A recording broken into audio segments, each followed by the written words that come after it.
Of course, these exhibitions, I must emphasize this, these will remain part of a whole with the more ambitious loan shows. I mean, I came as a curator to the Metropolitan because I thought that was where I could do great tapestry shows.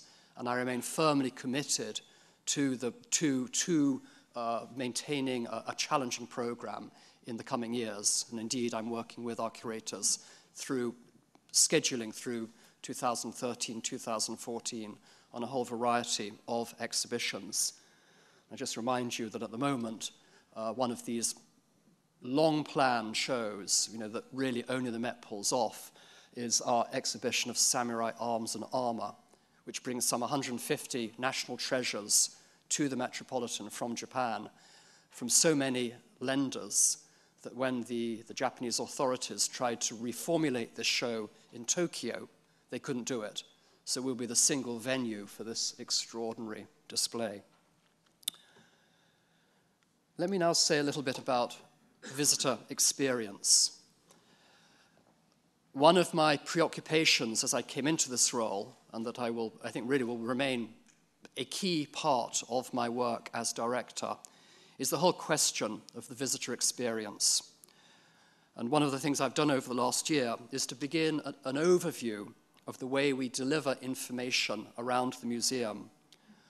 I set up a task force to look at how you, the visitor to the museum, experiences it, literally, from what you see on Fifth Avenue to what happens to you when you arrive in the Great Hall, the bits of paper that you pick up at the museum map, the guides that take you around the galleries.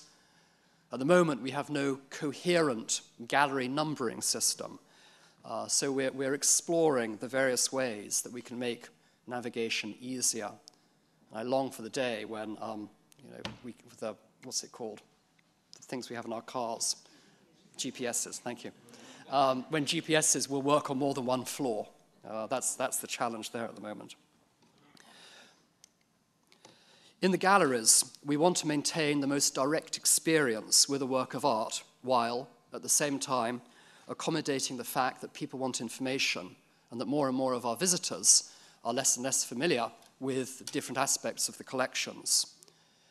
We need to find the right balance between creating a meaningful encounter with an object without the impediment of overly didactic contextualization. How do you find the right balance? Well, I think we are at a very exciting time in terms of the development of technology, because whether it's in audio guides or in handheld devices, we're rapidly approaching the moment when we can deliver very discreetly considerable amounts of information tailored to different audiences. Our goal, must remain to enliven, inform, and invigorate the visitor experience. But it's not just a question of adding more information. It's a question of adding different layers of information that our visitors can pick and choose from. Here we see someone just using one of our very popular audio guides. Here we see one of the new touch screens that we've introduced in our American period rooms that allow the visitors to drill down different aspects of what they're looking at. We're also keenly aware that the visitor experience includes interaction with our website, which receives 34 million visits each year and is a rapidly increasing number. The website is a critical component of the public's relationship with the museum, and we're currently engaged in the careful redesign of the site to make it as compelling and as useful as possible. Here I just show a page from our timeline, our Heilbronn timeline of art history, which has been an extremely successful feature of the website, developed over the last 8 years with some 800 essays ranging across our entire collections and featuring about 6,000 highlights from the collection. To move these initiatives forward, I've recently consolidated our media efforts within the museum. I've brought together everyone who works on media across the institution, from our website and timeline of art history staff to our programmers, collections management team, and video producers, to form a digital media department that will leverage our efforts across the board to reach our greatest potential in these areas. But of course, the Met is not solely about teaching through media. Our commitment to effective traditional education programs translates into over 20,000 programs a year.